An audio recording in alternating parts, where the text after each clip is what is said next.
Good evening. I am honored and delighted to have this opportunity to speak with you again, to celebrate the special messages the past, our common heritage, our common memory, continually directs our way. Let us listen. Let us listen. I am interested in listening to the voices of a true, honest, complicated past that is unafraid of controversy and tragedy, but equally drawn to those stories and moments and memories that suggest an abiding faith in the human spirit. I wanted to talk a little bit about the world as I see it and just talk about the pace of change more than anything else.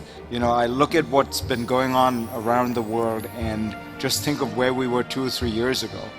I looked at what happened in the Arab Spring and was just amazed to see the pace of change and the unpredictability of it. Who would have known? And then if a popular cheerleader who vacations in the Caribbean can hear the same story and say, hey, you know something? She's not that different from me. We have a lot in common. That, ladies and gentlemen, that is why we tell our stories.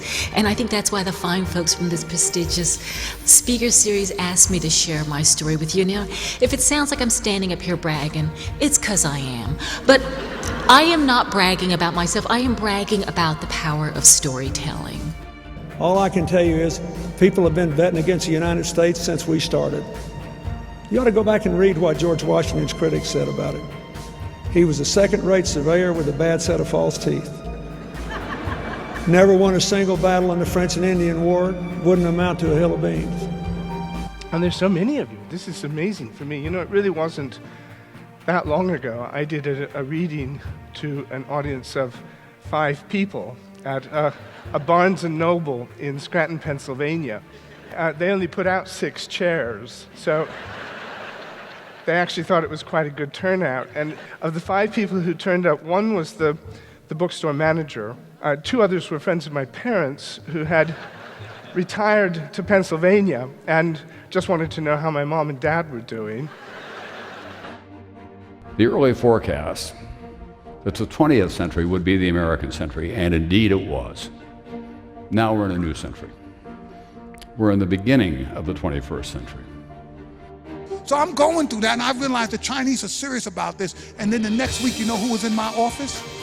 The staffers for the Congress. And all they could think about was how much they could cut.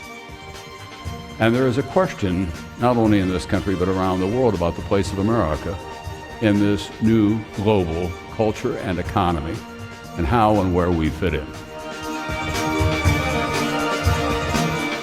But the one thing I find traveling in America today is there is still that innate and decent optimism.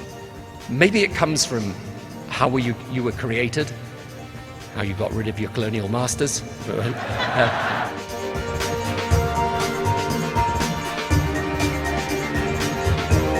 And it really became this amazing moment when I realized that communities don't just, happen, they're made. And I was like, you know what? I want to be a part of making something great.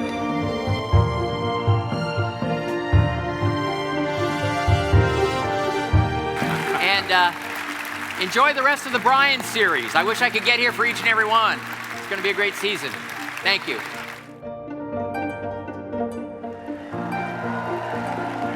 Great.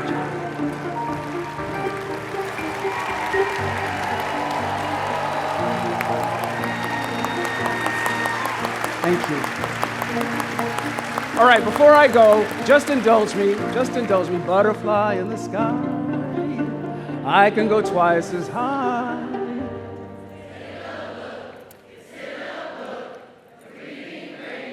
I love you all.